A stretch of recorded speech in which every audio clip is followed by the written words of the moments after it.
La Universidad Peruana Unión presenta un diálogo abierto junto a profesores y estudiantes de la Facultad de Teología. Diálogo Abierto es un espacio para estudiar las Sagradas Escrituras. Un espacio para el análisis profundo de los más importantes conceptos bíblicos. Estudie junto a nosotros cada semana durante este trimestre el quinto libro del Pentateuco. La verdad presente en Deuteronomio. Queridos amigos, queridas amigas, qué privilegio estar nuevamente con ustedes, llegando hasta sus casas, ingresando a sus hogares, y gracias por darnos esa oportunidad. Y lo hacemos con el único propósito de abrir la palabra de Dios, hablar de ello con ustedes y orar también por ustedes. Este es su programa Diálogo Abierto, producido por la Facultad de Teología de la Universidad Peruana Unión. Y como siempre queremos iniciar saludando a nuestros amigos que semana a semana nos acompañan, dejan sus comentarios, dejan sus saludos. A Anita Mauricio, un gran abrazo para ti. Rosalía Mamani, un gran abrazo para ti también. Mari Torres Cruz, gracias por compartir estos temas, dice Mari. Así que un gran abrazo y que el Señor te bendiga. Toribio Inostroza, desde Ayacucho, nos saluda y dice: feliz sábado. Espero que tú también puedas tener un sábado hermoso, que Dios te pueda acompañar en cada momento de tu vida. Bueno, estamos contentos de tenerlos a todos ustedes, y también quiero aprovechar para hacer llegar un saludo muy especial a un grupo de líderes, un grupo de jóvenes de una iglesia bastante distante, la iglesia de Lancha Grande. Si alguna vez has escuchado ese nombre y si conoces el lugar, seguramente sabes que está por las alturas de Huancabamba. Y si no lo conoces, te invito a que los visites. Los hermanos, miembros de la Iglesia Adventista de Lancha Grande, son asiduos oidores de este programa. Un abrazo para ustedes, que el Señor los acompañe y los bendiga siempre. Vamos a cantar. Como siempre, cantamos para iniciar nuestro repaso de la lección, nuestro estudio de la palabra. Y en esta oportunidad cantaremos un canto titulado La Verdad Presente, compuesto por Gerson Arias, que está con nosotros y lo cantará en vivo.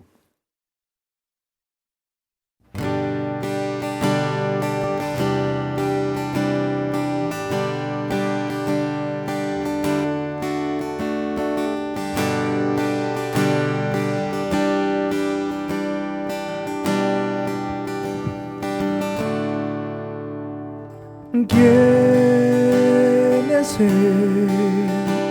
Quiero amar como me ama Él. ¿Quién es Él? De su gracia y su ley aprender, que si desde aquí lo buscaré, a Jehová Dios encontraré.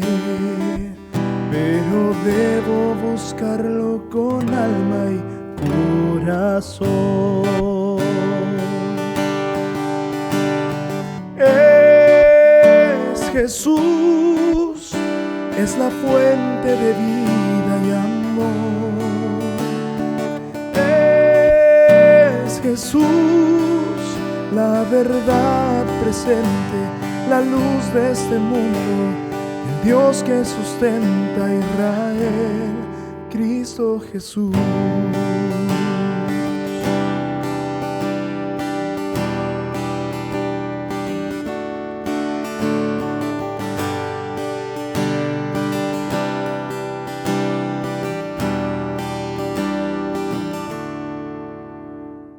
¿Quién es Él? Cielo y tierra testigos son de Él. ¿Quién es Él? Su palabra en mí establecer, que si desde allí lo buscares, a Jehová Dios encontrarás. Pero debes buscarlo con alma y corazón. Es Jesús, es la fuente de vida y amor. Es Jesús, la verdad presente en la luz de este mundo, el Dios que sustenta a Israel, Cristo Jesús.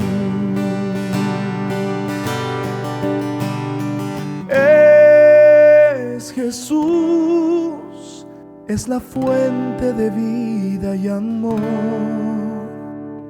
Es Jesús, la verdad presente, la luz de este mundo, el Dios que sustenta a Israel, Cristo Jesús.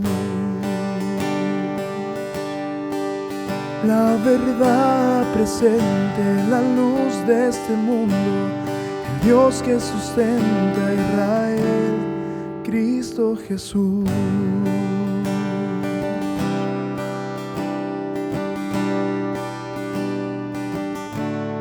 Cristo Jesús.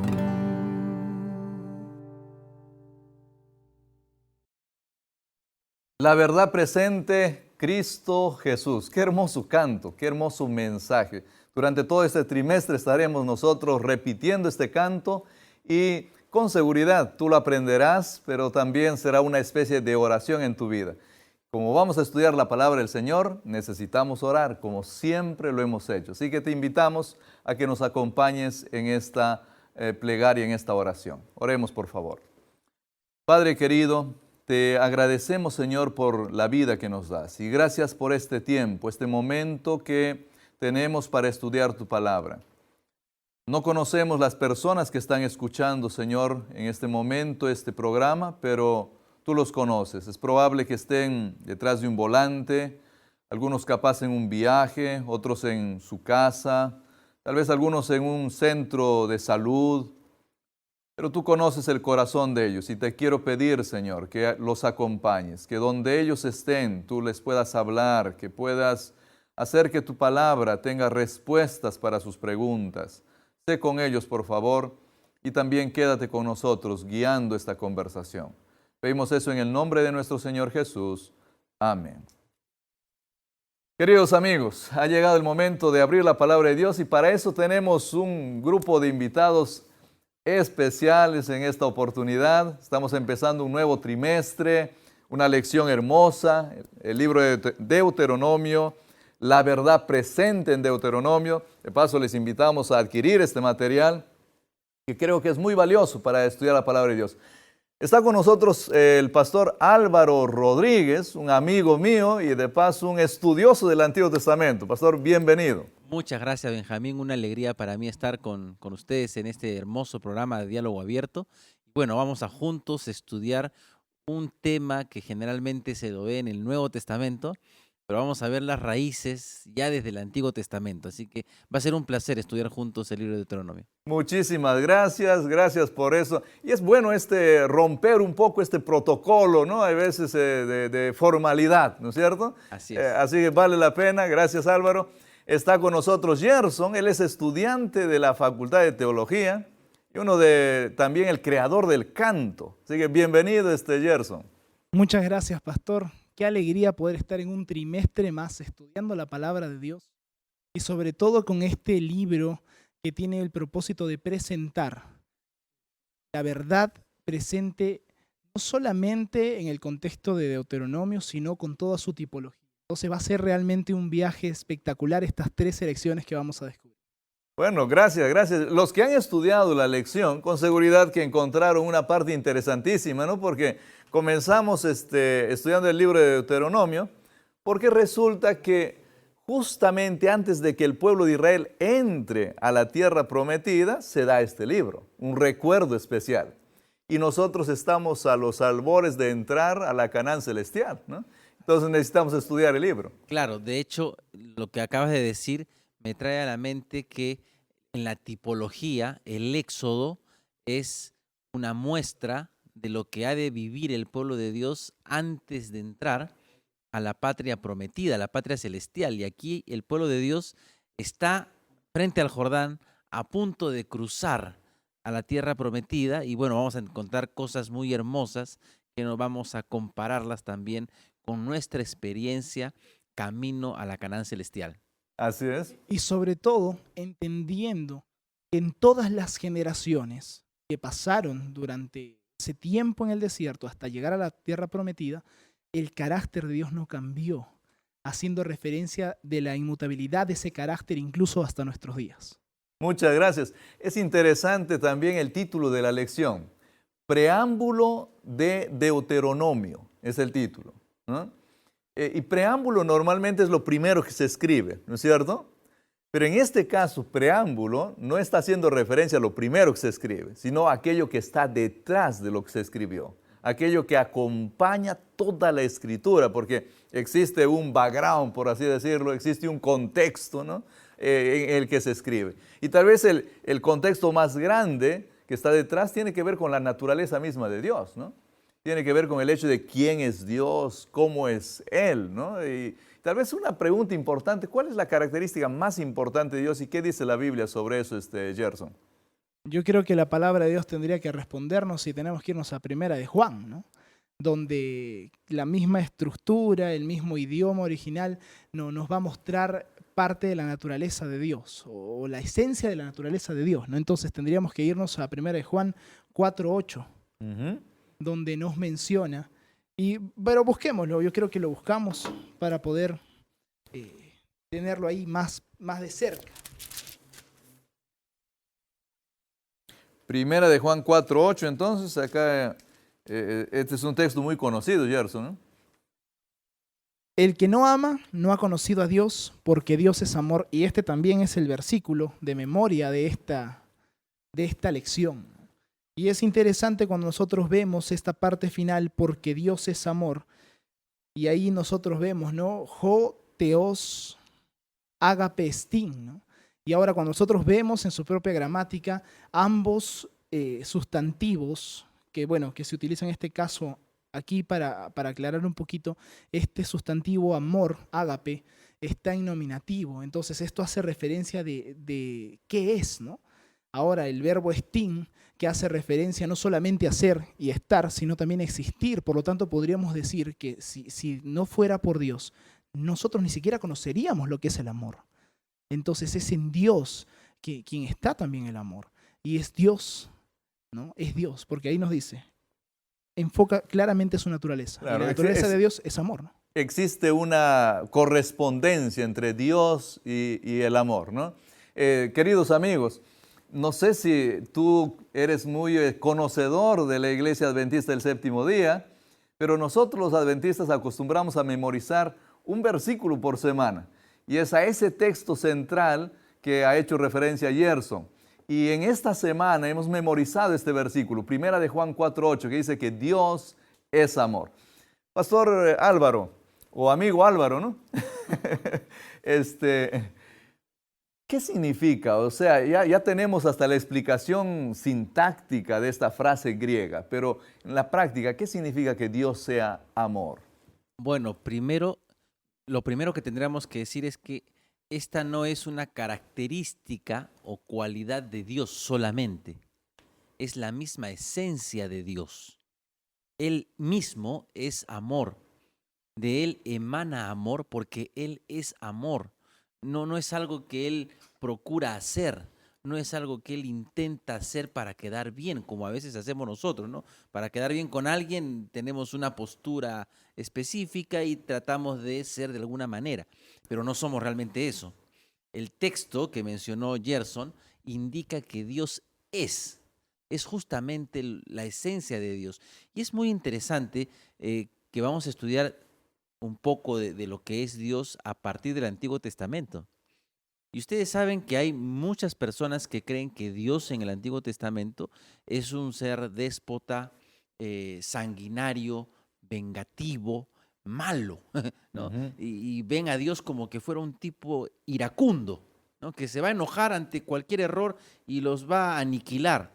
Bueno, es cierto que la justicia de Dios aparece en el Antiguo Testamento manifestándose a través de juicios y castigos. Sin embargo, hay muchísimos más casos en el Antiguo Testamento donde el amor de Dios se manifiesta. Entonces, es interesante entender que aquí se está describiendo la misma esencia de Dios y se va a ver en el pacto, se va a ver en el anuncio de la verdad presente, porque esa es la base de su carácter, ¿no? Bueno, este hecho de que Dios es amor, ¿no? Y la forma que se menciona esto me parece que es importante, ¿no? Categórico. Dios es el amor, no es una partecita de Dios, no es cierta característica, no es algún sentimiento que Dios tiene. Dios es amor. Ahora, Gerson, en el mundo en el que vivimos no vemos mucho del amor, hay veces, ¿no? Vemos guerras, vemos sufrimiento, padres que abandonan a los hijos, niños que crecen pues sin amor, sin cariño, viven en una situación compleja. El mundo está lleno de maldad, de pecado, ¿no? Dios es amor y el mundo está lleno de maldad. ¿Cómo es que llega a ocurrir eso usted, Gerson? Yo creo que la respuesta está en la degradación de la imagen de Dios en el ser humano. Desde la entrada del pecado, la imagen de Dios se fue degradando. Ahora, nosotros al ser hechos a imagen y semejanza de Dios, teníamos en nosotros este amor, ¿no? Pero resulta que desde que el momento en el que decidimos ya no estar del lado de Dios y optar por lo malo, entonces se marca esa brecha. Y justamente esa es la brecha que continuamente se va degradando y hace que nosotros tengamos la nación o el mundo como lo vemos hoy en día. Un mundo bastante egoísta, un mundo donde las personas no piensan en el otro, es una competencia de ganar y ganar. Ya no se vive esa esencia, ¿no? De ver la naturaleza de Dios reflejada en el hombre para un propósito divino. Ahora, el pecado ingresó y nos ha hecho vivir esa experiencia, ¿no es cierto? O sea, vivimos cada vez degradándonos a consecuencia del pecado. Pero el pecado ingresa simplemente porque nosotros lo llamamos, o cuál es el proceso. ¿La Biblia dice alguna cosa respecto a cómo empieza el pecado y cómo nosotros vivimos ahora esta situación? Claro que sí. Algunos sugieren que el mal entró porque Dios así lo quiso, ¿ok? Y terminan diciendo que el culpable del mal es Dios, ¿ok? La Biblia, hay dos pasajes, por lo menos en el Antiguo Testamento, donde nos hablan del inicio de una gran rebelión. Uno de esos es Isaías capítulo 14 y el otro es Ezequiel 28. Me gustaría referir a Ezequiel 28 en esta ocasión. El versículo 13 en adelante, aunque aquí se está hablando de un rey, del rey de Tiro en los versículos anteriores, a partir del versículo 13 saltan algunas ideas que van más allá del rey de Tiro. Por ejemplo, dice, en el Edén estabas en el huerto de Dios. El rey de Tiro jamás estuvo en el Edén. Entonces, de quien se está hablando aquí es de otro personaje. Y dice allí el versículo 14, tú, querubín protector de alas desplegadas, yo te puse allí.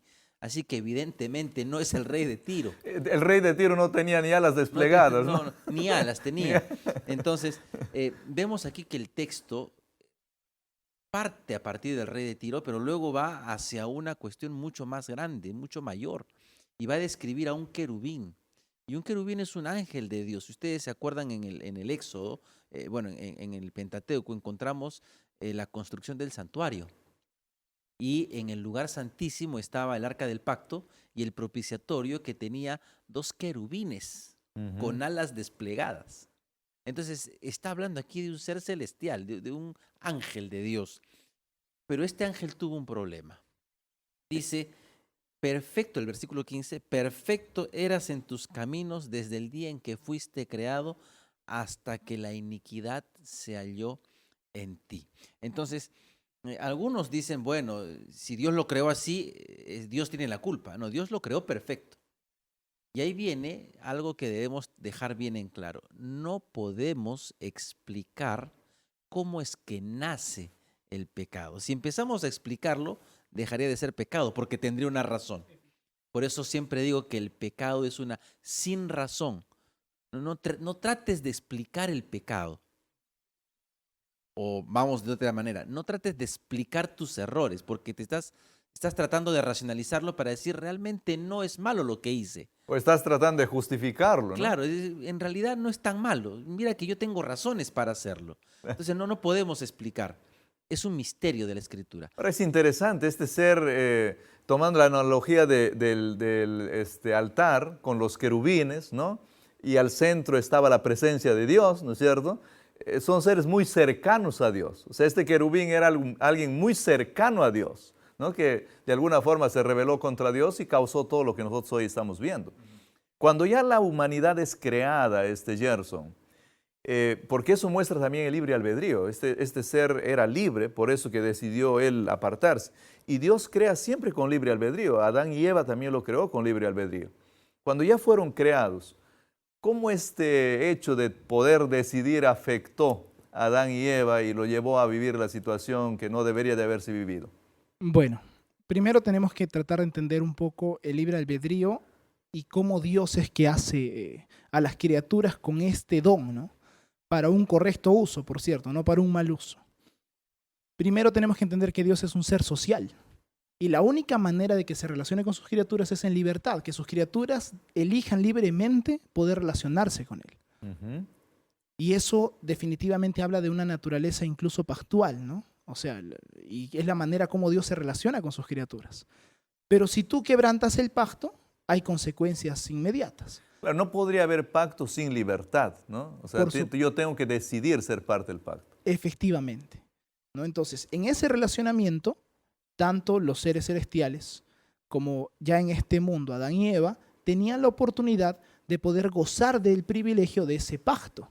Y este pacto hablaba de que si vivimos en obediencia a Dios, viviremos felices. Pero en el momento que decidamos ya no obedecerlo, en el momento en que decidamos por nosotros mismos y ya no en Dios, entonces habrían consecuencias. Y eso es lo que nosotros podemos experimentar. Ahora, específicamente, ¿cómo se da esto del tema del libre albedrío en las criaturas? Era un acto de libertad y relacionamiento con Dios. Lo que se corta con el libre albedrío, bueno, con el mal uso del libre albedrío, es justamente ese relacionamiento estrecho con Dios, ¿no? Una mala decisión del libre albedrío corta ese relacionamiento.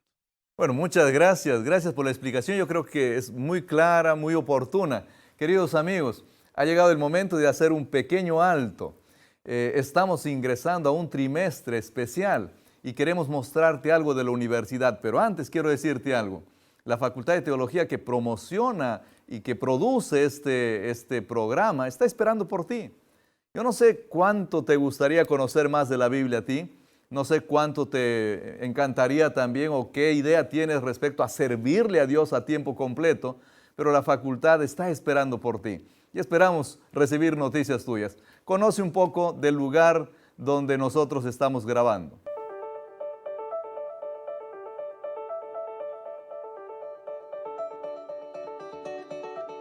Desde hace 102 años, nuestra institución viene formando profesionales con principios cristianos, educando no solo la mente, sino también el corazón. En esta casa de estudios también establecemos un aprendizaje con responsabilidad social.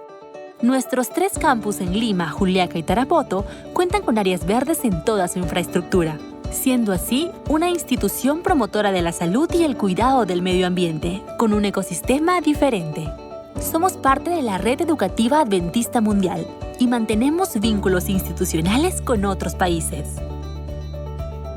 En la UPU estamos comprometidos con la continuidad de tu educación.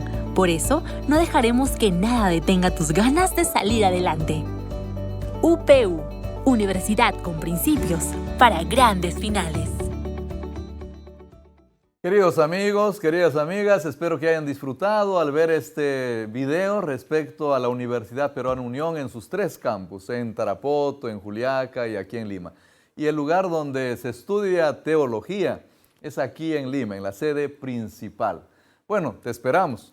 Vamos a continuar con nuestro repaso, con nuestro estudio. Y estábamos hablando del libre albedrío, de cómo al final el libre albedrío pues nos jugó en contra, ¿no? Porque usando de eso nos fuimos para el lado equivocado, por lo menos Adán y Eva, y nosotros también lo hacemos, ¿no? Nosotros también hacemos lo mismo. Ahora, ¿Cómo repercutió esa entrada del pecado, ¿no? Esa decisión que nosotros hemos tomado en todas las generaciones posteriores, en nosotros también? Pastor Álvaro. Bueno, ya Gerson dijo algo, la degradación de la raza humana. Ahora, cuando uno lee Génesis 2, ¿ok?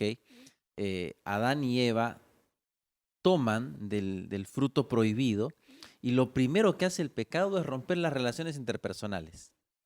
¿Cómo así? Solo imagínense que en el capítulo, pero dije el capítulo 2, ¿no? El capítulo 3, perdón, capítulo 3 donde entra el pecado. En el capítulo 2, cuando Adán conoce a Eva, hace una expresión de plena alegría y es como que cuando alguien grita un gol de su equipo favorito, ¿no? Así igualito, ¿no? Esta es, por fin la encontré. ¿Ah? Un poco tiempo después, cuando Dios le dice a Adán, ¿qué has hecho? Adán, lo que hacemos todos, ¿no? Yo no tengo la culpa, la mujer, y lo que dice, la mujer que me diste. Ahora, ¿cómo creen que se sintió Eva cuando Adán le echa la culpa de sus actos? Se rompen las relaciones interpersonales. Si uno lee un poquito más en el capítulo 3 y 4, esto va más allá. La naturaleza se ve afectada. Espinos y cardos produciría la tierra. Con dolor ahora cosecharás. Ya no será tan fácil. Más aún, luego se rompe la relación con Dios. Porque a partir de allí ellos tienen que salir del Edén, que parece ser una imagen del santuario. Ellos tienen que salir de la misma presencia de Dios y ahora solo podrían llegar hasta la puerta del Edén. Ya no podían entrar en contacto directo con Dios, ¿ok? Y luego vemos otras situaciones, como por ejemplo Caín matando a su hermano Abel, ¿ok? Vemos el adulterio o la fornicación, ¿verdad? Encontramos a Lamec, que ahora es polígamo, ¿ok? Y empieza a tener varias mujeres y se jacta de ello, ¿ok? Y el mal empieza a normalizarse y a parecer más bien, miren que el que hace lo malo es mejor, ¿no? Mírenme que yo hago lo malo y no me pasa nada. El mal comienza a tomar la mayor importancia, ¿no? Así es, se normaliza, ¿ok? A tal punto que hoy en día muchas cosas que vemos nos parecen normales, pero no es correcto. Y luego llegamos a un punto, digamos, álgido en la historia bíblica, que es el diluvio. En el capítulo del 6 al 9 de Génesis, encontramos que la declaración de la Biblia dice que el pueblo, la gente, pensaba y hacía solamente y completamente el mal. Una cosa terrible. La maldad empezó a reinar. Y entonces, producto, obviamente, de la decisión de cada ser humano, la maldad llegó a una cúspide en la que Dios ahora va a intervenir por amor a la humanidad. Ahora, esta situación parece que ni siquiera con el diluvio se solucionó, ¿no? Porque después de esto igual el ser humano seguía haciendo lo malo y lo malo y lo malo. Hoy en día en nuestra sociedad, por ejemplo, nosotros encontramos gente que va a decir, mira, no vale la pena pues ser buena gente, porque si tú quieres hacer todo lo correcto, Gerson, si tú quieres hacer todo lo que es justo, andar de acuerdo a las leyes, así hablando claro, ¿te va bien en la vida o cómo ocurre? No, pareciera que todo aquel que obra con justicia vive en un mundo de injusticia. Es paradójico, pero es la verdad, ¿no? Toda aquella persona que se conduce de forma correcta, si bien es cierto, tiene la satisfacción tanto en el corazón y en el pensamiento, y yo creo que ahí vamos a tocar de repente un versículo de la Biblia que hablaba de la maldad de estos hombres justamente en los pensamientos del corazón. Pero hay una satisfacción ahí, sin embargo, muchas veces muchos procesos son truncos, muchos procesos quedan ahí trabados por causa justamente de obrar con justicia. Es paradójico, pero a veces sucede así, ¿no? Y cuando nosotros analizamos en Génesis 6:5 el tema de la maldad en los seres humanos, nosotros vemos que hay un enfoque especial del autor por hablar de los pensamientos del corazón, ¿no? Y se enfoca en esto porque es un proceso natural, ¿no? O sea, es un proceso cognitivo-conductual, ¿no? Si nosotros estamos contaminados aquí, nuestras acciones de forma natural van a estar mal, ¿no? Entonces, de alguna otra manera, el proceso de nosotros para siempre tratar de obrar bien está en la decisión, en el pensamiento, para que nuestras acciones reflejen lo que nosotros tenemos dentro. Claro, gracias. Queridos amigos, capaz también es importante acá que nosotros mencionemos algo. Tal vez Tal vez tú estás viviendo en un mundo, como dijo Gerson, en el que por ser justo, por hacer las cosas bien, estás sufriendo injusticias. Esto no es una crítica a nuestro sistema de justicia, simplemente es una realidad. Muchas veces las personas que actúan de forma correcta no viven lo que deberían de vivir. Y a veces sufren en su corazón y en soledad porque parece que no se hace justicia en este mundo. Pero no te desanimes. No te desanimes. Dios nos invita a que vivamos expresando amor. Dios nos invita a que vivamos haciendo lo correcto y sigue haciéndolo hasta el final, porque Dios al final pondrá las cosas en su lugar, ¿no es cierto? Dios al final siempre tiene la última palabra, ¿no es cierto? Es cierto, y algo que me llama la atención mientras decías esto de alguien que esté haciendo lo correcto, pero parece que no le va bien, no olvidemos que debemos ver las cosas desde una perspectiva más amplia. Generalmente vemos el aquí y el ahora, ¿no? Uy, me fue mal, no salió lo que yo quería, me pusieron trabas aquí o allá, y finalmente parece que no se cumple lo que quiero, pero no olvidemos que estamos en una lucha abierta, aunque no visible, abierta contra las huestes del mal. Entonces, si aparentemente no te está yendo bien aquí, no te preocupes, esa es parte del gran conflicto. No te olvides que aquel ángel que cayó del cielo está luchando para llevarse a más de su lado. Y eso va a intentar, eso que te pasa, eso que parece que no te va bien, son también luchas del enemigo para que tú te alejes de Dios y del pacto. Ahora, en medio de este contexto interesante del que estamos hablando, aparece una escena en la Biblia que nos tiene que llevar a reflexionar. Porque el mundo está cada vez peor, la situación social está empeorando y de repente Dios aparece en escena, ¿no? Y busca entre ellos a una persona y encuentra a un señor que se llama Abraham y lo invita y le dice, mira, yo quiero hacer un pacto contigo. ¿Cuál es la intención de Dios? ¿Qué es lo que Dios busca al hacer ese pacto con Abraham, Gerson? Nosotros lo mencionábamos, ¿no? Desde el momento en que una persona hace un mal uso del libre albedrío, lo que se va quebrantando es justamente el pacto y es el relacionamiento. Pero aquí nosotros vemos la intencionalidad de Dios de querer buscar al hombre para establecer nuevamente un relacionamiento. O sea, Dios nunca quiso alejarse del ser humano. Recordemos que así como la naturaleza de Dios iba a ser expuesta en este mundo, también la naturaleza del enemigo. Entonces, todo el actuar de Dios, basado en su naturaleza, no como lo mencionábamos al inicio, no en un sentimiento, en una falsa intención, ¿no? O algo superficial, no, sino de su propia naturaleza, venía justamente el hecho de querer relacionarse con sus criaturas, de nunca desampararlos. Y esa es la búsqueda que nosotros encontramos en Abraham, y no solamente en Abraham, sino posteriormente en Jacob. O sea, este hecho de que el ser humano se aparte y vaya haciendo lo malo, ¿no es cierto?, es consecuencia de estar un poco separado de Dios también, ¿no? No estar cerca del Señor. Y el Señor, al buscar a Abraham, lo que está tratando es de restablecerlo. O sea, no solamente lo está buscando para decir quiero hacer un pacto, sino quiero que te acerques porque quiero que vuelvas al estado original, porque quiero que te comportes de la forma adecuada, quiero que vivas en la sociedad adecuada. Ahora, hay un texto que me gustaría que leamos, ¿no? En este caso, no sé si podemos leer Génesis 12, 1 al 3, tal vez Gálatas también podría ser, 3, 7 al 9. Son dos textos importantes que creo vale la pena. No sé si, Pastor Álvaro, ¿puede leer usted Génesis capaz? Claro que sí, claro que sí. Génesis 12, 1 al 3 dice, y Jehová dijo a Abraham, vete de tu tierra, de entre tus parientes y de la casa de tu padre a la tierra que yo te mostraré. Haré de ti una nación grande y te bendeciré y engrandeceré tu nombre y serás bendición. Bendeciré a los que te bendigan y al que te maldiga maldeciré, y en ti serán benditas todas las familias de la tierra. Es interesante, me llama la atención este pedido. Es, sal de tu casa, sal de tu pueblo, yo te voy a llevar a algún otro lugar.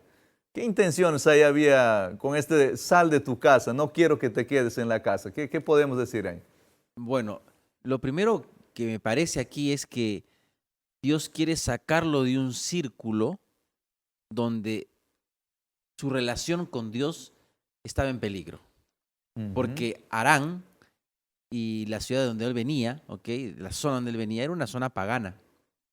Su padre, que viene definitivamente de la genealogía de Sem, ¿ok? Que conocían a Dios, pero aún tenían ídolos, habían adoptado costumbres propias de la época paganas. Si Abraham se quedaba ahí, Abraham corría el riesgo de seguir en ese camino, de ir olvidando a Dios, ¿ok? Y acomodarse a lo común del diario vivir. Entonces Dios le dice, tienes que salir de aquí. Tú tienes que salir de aquí porque quiero preservarte, ¿ok?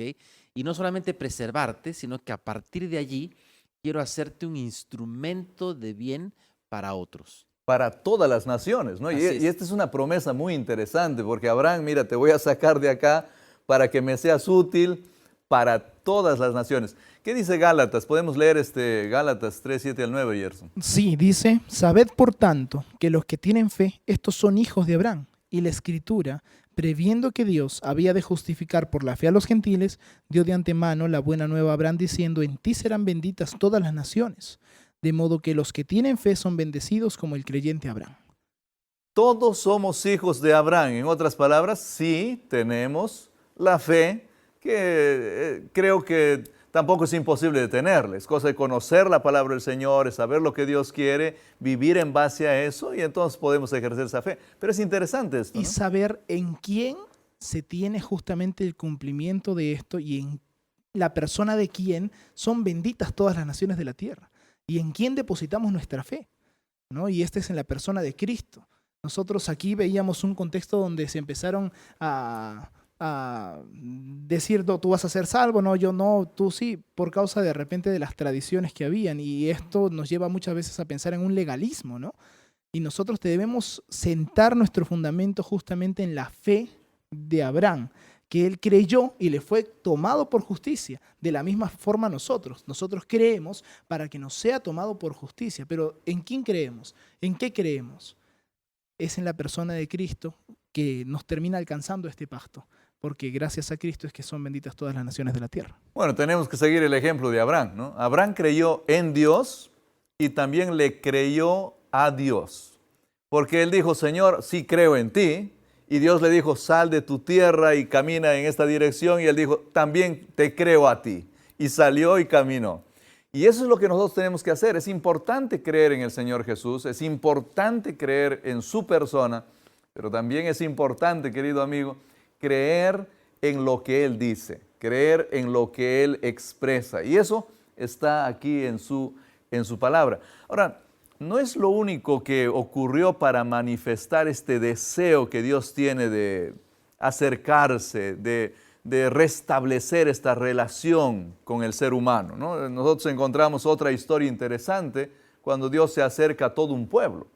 Porque el pueblo de Israel, los hijos de Abraham, a los que se les había prometido, vas a ser una gran nación, ahora eran una gran nación, pero estaban esclavizados y no estaban viviendo en el lugar donde debían de vivir. Y entonces Dios se acerca a ellos para tratar de otra vez restablecer. ¿Qué lecciones encontramos ahí también? Yo creo que encontramos el paralelo también. De alguna otra forma, este pueblo, como bien lo mencionaba Pastor, estaba viviendo en un lugar que no le correspondía vivir, porque nunca fue el plan de Dios que vivan ahí. Y curiosamente nosotros vivimos en un lugar donde no fuimos destinados a vivir, porque el plan de Dios es la patria celestial, un lugar donde no hay llanto, no hay dolor, no hay sufrimiento. Hago un paréntesis en lo que estás diciendo, que creo es importante decirle a nuestros amigos que ellos no están viviendo donde deben de vivir, porque este mundo de pandemia, este tiempo de pandemia, esto nunca fue el plan de Dios. Dios quería que vivamos en el jardín del Edén para siempre. Podemos continuar, es cierto. Entonces, la misma búsqueda que Dios hizo para poder recoger a su pueblo de ese mundo de esclavitud, para llevarlo a la tierra prometida, es la misma invitación que Dios nos hace a nosotros para llevarnos a la patria celestial, a la tierra prometida. Entonces, ese paralelo yo creo que es algo que nosotros no podemos dejar pasar en esta ocasión. No, Dios siempre nos está buscando. Dios buscó a Abraham, Dios buscó al pueblo de Israel y nos está buscando, ¿no? Así es. El caso del Éxodo, cuando Dios se aparece al pueblo de Dios en Egipto y le dice, escuchado su clamor. Ahora, fíjese de que también el pueblo conocía de Dios y no es solamente unilateral el asunto. No es que Dios viene y dice, ven que te llevo, y aunque no quieras, no. El pueblo también tiene que reaccionar a la intencionalidad de Dios. Y el pueblo sale porque el pueblo, como dijiste, creía en Dios y le creyó. Es decir, hubo acción, hubo congruencia entre lo que yo digo creer y lo que hago. Entonces Dios nos está buscando y nos invita para salir de donde estamos, no necesariamente geográficamente hoy en día, sino espiritualmente, para reeducarnos, para redimirnos, para transformarnos, para transformar nuestra manera de pensar y entonces vivir conforme a los planes de Dios. Ahora, eso es, en resumen, podría ser más o menos lo que es el pacto, ¿no? El pacto que Dios hace, tratar de transformar y volver al ser humano a su estado original. Sí, es restaurarlo. Realmente lo que Dios quiere es restaurar su imagen en el hombre caído. Y no es fácil porque el hombre ha caído, digamos. Nuestra tendencia es a veces la cabra tira pa'l monte, dice un dicho, ¿no? Es así, pero el Señor está allí dispuesto a siempre acercarse y decirnos, aquí estoy. Bueno, miren, esta conversación está tan amena y tan productiva, ¿no? Estamos aprendiendo muchas cosas. Yo mismo estoy iluminando mi mente con muchas cosas interesantes que están diciendo, pero es tiempo de cerrar. Y vamos a leer un texto. Yo les voy a pedir que en base a ese texto ustedes traten de decir sus últimos llamados a nuestro público, ¿no? No las últimas palabras de su vida, ¿no? Ya me estaba asustando. Okay. Éxodo 19, 4 al 5. Leamos Éxodo 19, 4 al 5, porque creo que ahí podríamos de alguna manera ver un poco este fundamento respecto al pacto que Dios hace con su pueblo. Capaz puedes leer, Álvaro, y ahí nos explicas algo. Claro que sí, dice Éxodo 19, versículos 4 y 5, vosotros habéis visto lo que he hecho a los egipcios y cómo os he tomado sobre alas de águilas y os he traído a mí. Ahora pues, si en verdad escucháis mi voz y guardáis mi pacto, seréis mi especial tesoro entre todos los pueblos, porque mía es toda la tierra. Y aquí vemos justo lo que veníamos diciendo. El Señor está obrando para traernos hacia Él, para traerlos hacia mí. Pero una vez que te trae, te muestra su poder, te dice, ahora depende de ti también. Así que lo que dije hace un momento es una relación de ida y vuelta. Esto no es unilateral. Si fuera así, que el Señor se encargue y todos somos salvos y asunto arreglado, pero no es así. Necesitamos entrar en pacto con el Señor, comprometernos con Él. Yo hago mi parte, dice el Señor, haz tu parte. Gracias, muchas gracias. Bueno, pastor, yo concluiría mencionando primero de que estas palabras preceden a la ley de Dios. Y es curioso que aquí en el texto dice, si dais oído a mi voz, si oyeres mi voz. Y la palabra oír en el hebreo es shamá. Y eso no solamente es oír, sino también implica obedecer. Y es curioso que esto precede a la ley de Dios para que luego la ley de Dios sea entregada. Entonces, yo creo que el mensaje es clarísimo. Dios nos invita a oír su voz, a obedecer su voz en su ley, que sigue vigente hasta nuestros días. Muchísimas gracias. Gracias, queridos amigos. Hemos estudiado el preámbulo de Deuteronomio. Dios es un Dios de amor, Dios es amor, Dios nos ama, pero lo que más ama a Dios se le escapó de las manos. Y ese ser que Dios más ama, eres tú, soy yo, somos nosotros. Pero Dios no quedó ahí de manos cruzadas diciendo, ya se me fueron. Dios vino en busca, trató de hacer un pacto para restablecernos y estar otra vez con Él y vivir la perfección que Él quiere que nosotros vivamos. Dios permita que tú tomes la decisión de aceptar esa invitación, de acercarte a Él, de estudiar su palabra, de oír con el shamá del cual nos habló Gerson, que no se trata solo de escuchar, sino de prestar atención y hacer aquello que se nos dice. Que Dios te bendiga mucho, que el Señor te cuide en este tiempo de pandemia donde tú estés. Protégete también, es bueno tomar las previsiones, pero confía siempre en el Señor. Vamos a cerrar con una oración. Este es nuestro episodio, el primer episodio de este último trimestre. Oremos, por favor. Padre querido, gracias te damos, Señor, por tu palabra. Gracias por este tema que es abundante, que tal vez no podemos comprenderlo ni estudiarlo a plenitud, pero algunas cosas importantes se han dicho acá. Y pedimos que tu palabra, Señor, pueda llegar a cada persona que ha escuchado este programa, que de alguna forma podamos, todos nosotros, los que estamos acá y los que están escuchando, reconocer en ti un Dios de amor, reconocer un Dios que nos buscas y responder de forma positiva a esa búsqueda tuya. Quédate con los amigos que están mirando el programa, que están escuchando por la radio, por los distintos lugares en los que se transmite. Sé con ellos, Señor, y acompáñalos siempre. Te pedimos eso en el nombre de nuestro Señor Jesús. Amén. Que Dios los bendiga. Este fue su programa Diálogo Abierto y te esperamos la próxima semana en un episodio muy interesante.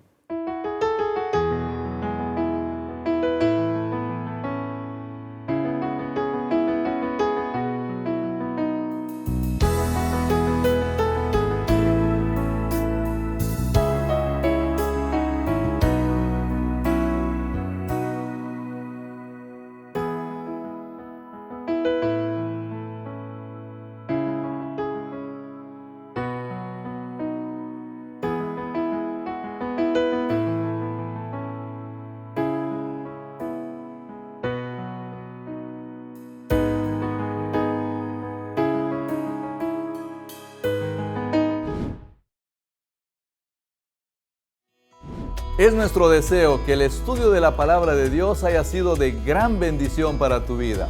Pero no puedes perderte el estudio de la próxima semana porque estaremos viendo la historia desde los ojos de Moisés.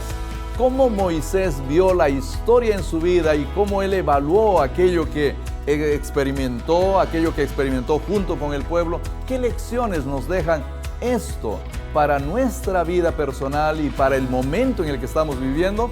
Te esperamos la próxima semana.